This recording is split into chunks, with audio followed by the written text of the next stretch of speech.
राष्ट्रवादी काँग्रेस पक्षामध्ये भारतीय जनता पक्षाचे गेले 3-3.5 दशक नेतृत्व करणारे आणि भारतीय जनता पक्षाची खऱ्या अर्थाने वाढ करण्यासाठी गोपीनाथराव मुंडे साहेबांच्या बरोबर अनेक वर्ष काम करून ज्यांनी भाजपला बळ दिलं ते माननीय एकनाथराव खडसे साहेब यांनी त्यांचा पक्ष सोडलेला आहे असं मला थोड्या वेळापूर्वी सांगितलं आणि म्हणून त्यांनी भाजपचा त्याग केलेला असल्यामुळे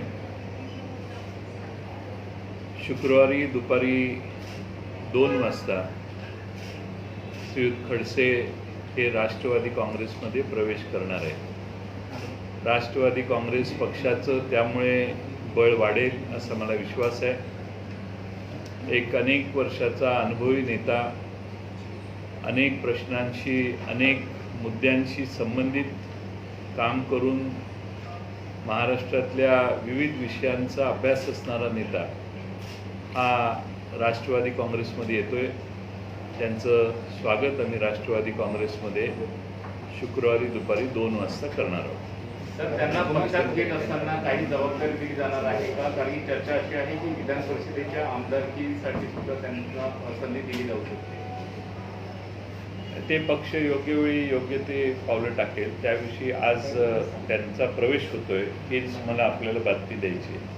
या मंत्रिमंडळात संधी मिळेल अशी सुद्धा चर्चा आहे। त्या अनुषंगाने काही पक्षात चर्चा झाली किंवा त्यांना काय पक्षाने आश्वासन दिलंय, कोणत्या अटींवर त्यांचा राष्ट्रवादी प्रवेश? आज त्यांचा प्रवेश होतोय, प्रवेशाची बातमी मी तुम्हाला देतोय। ही एक सुखद बातमी आहे आणि भारतीय जनता पक्षावर मध्ये त्यांच्यावर गेले काही वर्ष सतत जो अन्याय होतोय तो महाराष्ट्रातल्या वेगवेगळ्या भागातल्या लोकांनी पाहिलेला आहे आणि मला वाटतं की त्यामुळे त्यांनी त्यांचा पक्षचा त्याग केलेला आहे असं मगाशीच त्यांनी मला सांगितलं। त्यामुळे आता त्यांना राष्ट्रवादी काँग्रेस पक्षात येण्यास काही अडचण नाही, ते राष्ट्रवादीत प्रवेश करतात। सर, पण आधी निवडणुकीच्या काळामध्ये गयारामांची जास्त चर्चा होती, आता आयाराम होताना दिसतंय का? तुम्ही भाजपचा इतका मोठा नेता तुमच्याकडे, तुम्हाला वाटतं ही चावून आहे पुढे काही तुमच्यातून गेलेले लोक सुद्धा परत येतील? असं आहे की हळूहळू आपल्याला बऱ्याच गोष्टीचा उलगडा होईल। सगळ्याच बातम्या एकदम तुम्हाला कळल्या तर नंतर तुम्ही काय दाखवणार हा प्रश्न होईल। त्यामुळं आम्ही टप्प्याटप्प्याने जे येणार आहेत त्यांना आम्ही कुणाच्याही घाई करत नाही आणि येणाऱ्या व्यक्तीचं आमच्या राष्ट्रवादी काँग्रेस पक्षाशी, महाराष्ट्रातल्या जनतेशी आणि जनतेचे प्रश्न सोडवण्यासाठी किती जिव्हाळ्यानं बांधिलकी आहे हे बघून आम्ही हळूहळू निर्णय घेतोय आणि मला वाटतं की एकनाथराव खडसे त्यांनी या बाबतीत आता निर्णय घेतलेला आहे पक्ष सोडण्याचा आणि म्हणून त्यांच्याशी मी थोड्या वेळापूर्वी बोलणी केली।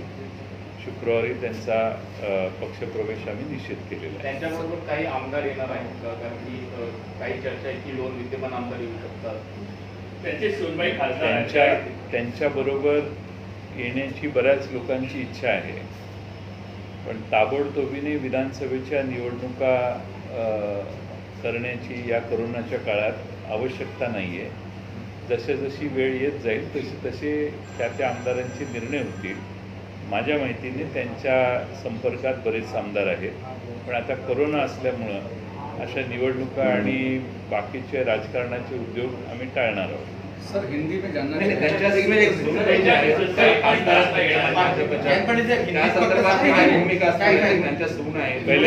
पहिले मराठी भाजपच्या खासदार आहेत विद्यमान, त्यांच्या संदर्भात काय भूमिका असणार आहे? आम्ही एकनाथराव खडसे यांना प्रवेश देतोय। त्यांच्याबरोबर कोण येणार आणि कोण नाही या बाबतीत तपशील अशी आम्ही काही फारशी चर्चा त्यांच्यावर केलेली नाही। आणि मला वाटतं की त्यांचं नेतृत्व मानणारे, त्यांच्यावर श्रद्धा विश्वास असणारे आणि ज्यांचा भारतीय जनता पक्षाकडून हिरमोड झालेला आहे, ज्यांची भारतीय जनता पक्षाकडून प्रगतीच्या विकासाच्या ज्या अपेक्षा होत्या, ज्या बाबतीत आता भारतीय जनता पक्ष हे विकास करू शकत नाही अशी खात्री पटलेली आहे, अशी सगळीच लोक हळूहळू येतील. मराठी में पहले खत्म करते ज्या पद्धतीनं ऑपरेशन लोटस अशा पद्धतीची वर्णनं केली जातात, तर आता तुम्हाला वाटतं की असं अशा पद्धतीने झालं तर ते ऑपरेशन जे आहे किंवा कुठला पक्ष कुठला झाला अशा पद्धतीने चर्चा सुरू झाली, ती आता चर्चा पूर्णपणे थांबू शकेल आणि गव्हर्नमेंट पूर्ण वेळ चालेल? नाही, गव्हर्नमेंट तर 5 वर्ष चालेलच, त्यात काही शंका नाही. मी तर अनेक वेळा तुम्हाला सांगतो की हे गव्हर्नमेंट दीर्घकाळ चालेल, 5 वर्ष ही कमी मुदत आहे. पण मी काही बडेजाव करत नाही, पण माझे गेल्या 8 दिवसात जवळपास 3 ते 4 वेगवेगळ्या नेत्यांशी भाजपच्या विविध भागातल्या चर्चा देखील झालेली आहे आणि त्यांची देखील येण्याची इच्छा आहे. काही माहिती आहे का? आणि तुमच्याकडून गेलेले नेते आहेत की लोक? नाही, ती येतील ना, येतील त्यावेळी कळेल ना तुम्हाला. त्यांची माहिती आपण अंधारात प्रवेश घेणार नाही, दिवसाडोळ्या घेणार आहे, त्यामुळे आपल्याला कळवण्याची व्यवस्था होईल. पाटिल साहब, अभी हिंदी एकनाथ खड़से से क्या बात हुई है और कभी उनका प्रवेश होगा? ये भारतीय जनता पार्टी के दिग्गज नेता जिन्होंने महाराष्ट्र में गोपीनाथ मुंडे साहब के साथ काम करते हुए पार्टी को बढ़ाया, महाराष्ट्र में जहां बहुत कम एमएलए थे वहां की एमएलए की संख्या बढ़ाई, बहुत कोशिश की और महाराष्ट्र में पार्टी बढ़ाने का जो क्रेडिट जाता है उनमें से जो चंद नेते हैं उसमें एकनाथ खड़से साहब भी है और उन्होंने आज सुबह पार्टी का इस्तीफ़ा दिया है, ऐसे मुझे इन्फॉर्मेशन दी। उसके बाद में हमने निर्णय लिया है कि उनको राष्ट्रवादी में प्रवेश दिया जाए और इसीलिए शुक्रवार को फ्राइडे को दोपहर में 2 बजे उनका राष्ट्रवादी कांग्रेस में प्रवेश होगा। क्या जिम्मेदारी दी जाएगी? किस तरीके की क्या जिम्मेदारी दी जाएगी और कौन-कौन लोग सांसद हैं, क्या आएगी पार्टी के साथ? सर, उनकी बहू रक्षा कवच से सांसद है, तो क्या वो भी इस्तीफा देकर पार्टी में प्रवेश कर देंगे? देखो, जो एकनाथ खड़से साहब से संबंधित लोग हैं, जो उनके ऊपर विश्वास करते हैं, उनका नेतृत्व मानते हैं और जो आने में कोई कठिनाइयाँ नहीं है राष्ट्रवादी में, वो सब लोग आएंगे। अब जिनको घटनात्मक परिस्थिति में कोई तकलीफ़ें है, जो रेजिग्नेशन देके फिर एक बार चुनाव करने की आवश्यकता है, ऐसे कुछ लोग हैं जो एमएलए भी है, वो कहते हैं कि थोड़े दिन के बाद हम योग्य विचार करके आएंगे। हम भी किसी महाराष्ट्र में फिर एक बार उन इलाके में इलेक्शन थोपना नहीं चाहते और इसीलिए जो आएंगे वो सामान्य स्वरूप से सारे कार्यकर्ता आएंगे और जिनको आने में ये जो मैंने कहा वो कठिनाइयाँ है, वो आस्ते आस्ते जब ये कोरोना का समय चल रहा है, हम नहीं चाहते कि महाराष्ट्र में कोरोना के समय कोई बहुत बड़ी इलेक्शन 10-12 जगह होए और इसीलिए आवश्यकता अनुसार हम निर्णय करेंगे। खानदेश को क्या पद और जिम्मेदारी दी जाएगी? क्या पद और जिम्मेदारी दी जाएगी? कुछ बातचीत देखो, हम उनका स्वागत कर रहे हैं। स्वागत करते हुए उन्होंने कोई कंडीशंस नहीं रखी।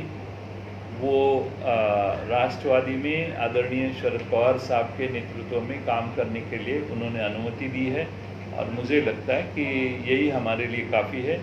हमारी पार्टी में जो अच्छा है, जो एबल है, जो कैपेबल है, उन सारे लोगों को जिम्मेदारी पवार साहब सौंपते हैं, उसमें कोई तकलीफ नहीं। खानदेश में खास करके कितना प्रभाव खास एनसीपी का बढ़ सकता है और साथ ही ओबीसी के चूंकि एक बड़े नेता के तौर पर? वैसे तो महाराष्ट्र के में काफ़ी इलाके में खड़से साहब का एक्सेस है, लेकिन ख़ास तौर पे जलगांव जिला और खानदेश के जो 4-5 ज़िले हैं वहाँ भी उनको मानने वाले लोगों की संख्या तादाद बहुत बड़ी है और मुझे लगता है उसका अच्छा असर हमारे पार्टी में होगा। क्या एमएलसी आने वाले समय में जो 12 एमएलसीज हैं उसमें से भी ऑफर किया जैसी चर्चा है?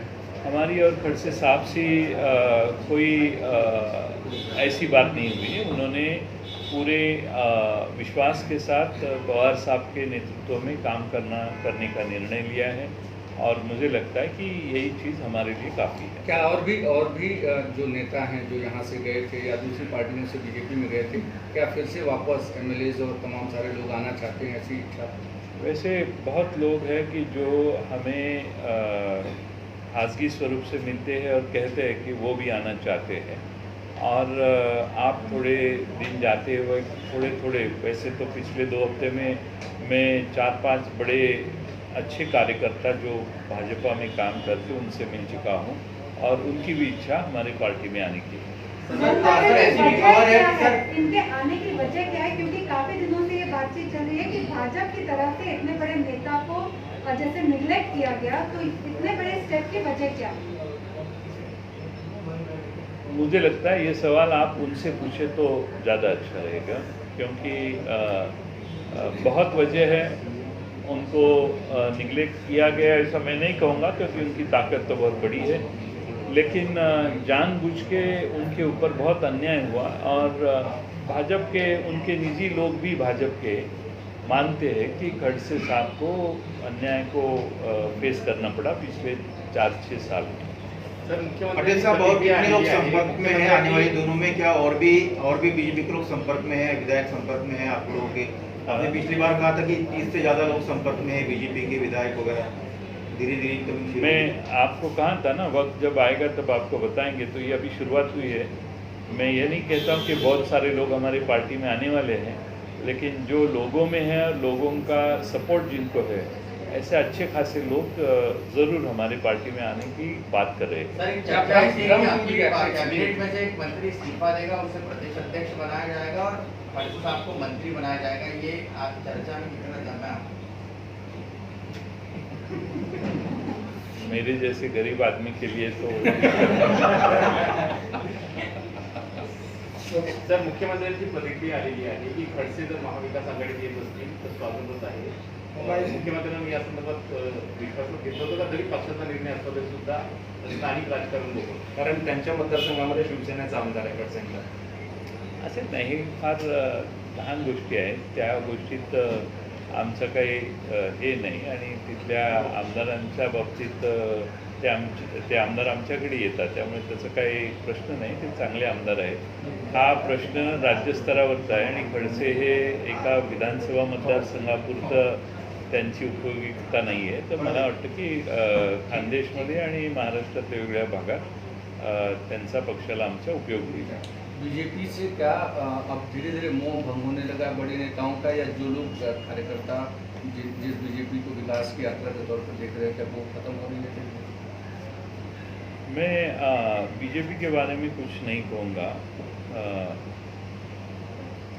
लेकिन बीजेपी को आत्मचिंतन तो करेगी बीजेपी, ऐसा मुझे विश्वास है कि खड़से साहब जैसा नेता उनको छोड़ के जा रहा है. लेकिन मुझे एक आनंद है, समाधान है कि खड़से साहब हमारी पार्टी में आ रहे और हमारी पार्टी में एक नई ताकत, नई उम्मीद उस इलाके में हमारे कार्यकर्ताओं में ज़रूर मिलेगी, आएगी. सर इससे हटके एक अलग सवाल है, कल पंजाब ने एक रेजोल्यूशन पास किया जो फार्म रिलेटेड जो बिल्स पास हुए पार्लियामेंट में, उसके खिलाफ महाराष्ट्र पहली सरकार थी जहां पे डिप्टी चीफ मिनिस्टर ने कहा था कि ये इम्प्लीमेंट महाराष्ट्र में नहीं होंगे. तो क्या पंजाब के भी धरती पे महाराष्ट्र में भी कोई नोटिफिकेशन होगा या क्या पोजीशन रहेगी? हमारे मुख्यमंत्री और उप मुख्यमंत्री दोनों ने बैठ के महाराष्ट्र में जो एग्रीकल्चर में किसानों के साथ काम करने वाले सारे अलग अलग पार्टियों के नेताओं को बुलाया था, उनसे विचार विमर्श हुआ है और कुछ मुद्दे अच्छे हैं, कुछ मुद्दे तकलीफ़ के हैं और महाराष्ट्र के किसानों को उसमें क्या तकलीफ़ें होने वाली है उसका भी अभ्यास उन दोनों ने किया है. और जो महाराष्ट्र में जो करने की आवश्यकता है और नहीं करने की आवश्यकता है उसके बारे में हम गौर से विचार करने वाले हैं. तो क्या अभी तक डिसीजन हुआ है या नोटिफिकेशन ऐसा पास? काफ़ी नहीं, नोटिफिकेशन की बात अभी नहीं है. काफ़ी हद तक ये तो गवर्नमेंट ऑफ इंडिया ने, केंद्र सरकार ने ये किया है, कायदा किया है और वो कायदे में हमें जो तकलीफ़ें है उसका अध्ययन हमने किया है और उसके बारे में मुझे लगता है कि मुख्यमंत्री और उप मुख्यमंत्री ये दोनों बैठ के अभी निर्णय करेंगे। सर मंत्रिमंडळात खडसे साहेब असतील का? मंत्रिमंडळामध्ये खडसे साहेब महाविकास आघाडीच्या मंत्रिमंडळात खडसे साहेब असतील यावर काही निर्णय झाला आहे? बोला तुमचा पुढचा प्रश्न। हाँ, मेरा सवाल ये है कि बिहार बढ़ाने के लिए काफ़ी लोगों से कैंडिडेट बनाया बिहार में, क्या पोस्ट अलायंस को लेकर के पार्टी के भीतर है क्या कि बीजेपी को या नीतीश कुमार को रोकने के लिए वहाँ पर पोस्ट अलायंस? ये राष्ट्रीय स्तर का प्रश्न है। मैं राज्य का प्रदेश अध्यक्ष हूँ, तो ये मेरे जुरिस्डिक्शन में नहीं आता, तो बिहार के सवालों का जवाब यहाँ बैठ के देना ये ज़रूरी नहीं है और मुमकिन भी नहीं है। ठीक है, नो टिकट है का एवढंच? नाही.